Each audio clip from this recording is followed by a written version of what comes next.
Hello, you are welcome to my channel.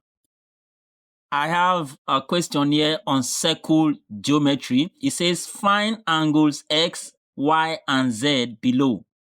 Now, for us to solve this question easily, sometimes when you have a circle geometry problem like this, you look for a point where you can simply draw a line sometimes to make the solving easy for you. So looking at this diagram now, we can easily join this center to the circumference from this center of this circle here.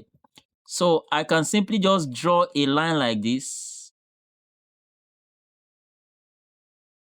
and then it will make it easy for me to solve. Now, if you check, this is the radius of this circle. That is from here to here, from the center to the circumference is the radius.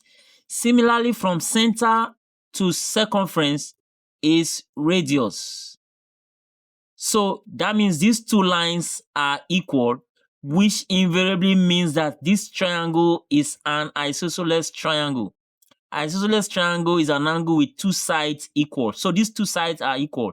And the theorem says that the base angle of an isosceles triangle are equal. So this base angle, which is 25, is also equal to this base angle, which is also 25 degrees. So the two base angles are equal.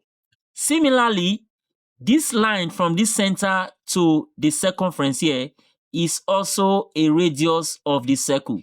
So that means this line is equal to this line. So looking at this triangle too, we can see that it is an isosceles triangle. So these two sides are equal.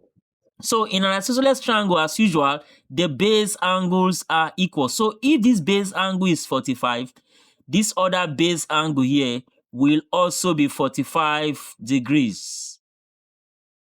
So with that now, we can fully get this full angle at this circumference. So 45 plus 25 will give us 70 degrees. So that means this angle here is 70 degrees. Now, if we look at the point of origin forming this 70 degree, we'll see that there are 2 points here. Look at this point and look at this point as well. We have this line from this point going to the circumference. We have this line from this point going to the circumference, and the two lines form angle 70. That is this 70 that we just obtained now. So the two lines form this angle 70. Similarly, from these same 2 points, we have another two lines. This one going to the center, and this one from this same point going to the center to form angle Y. So the theorem says that angle at center is equal to twice angle at the circumference.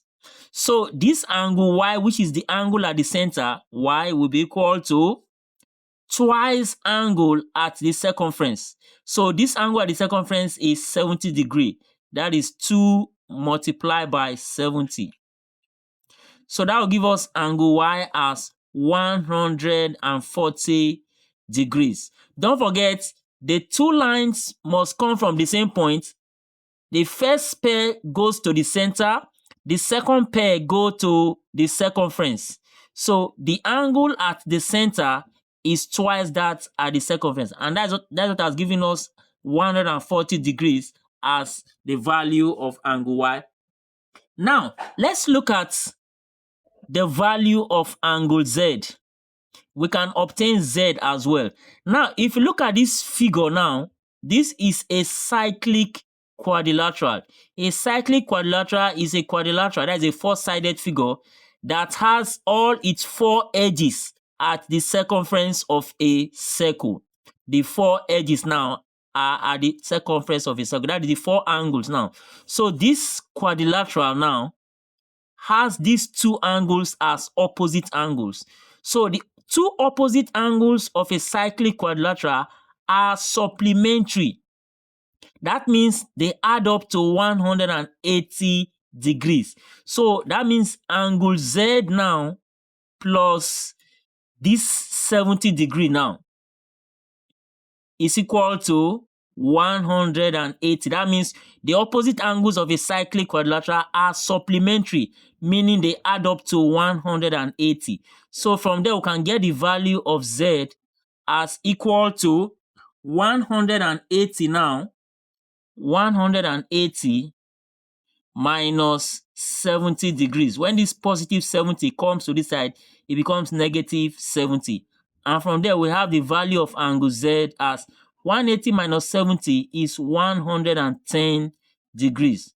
So angle Z is 110. So we have angle Y 140, angle Z 110. Now let's check how we can obtain the value of angle X. I'm sure you already know what to do there.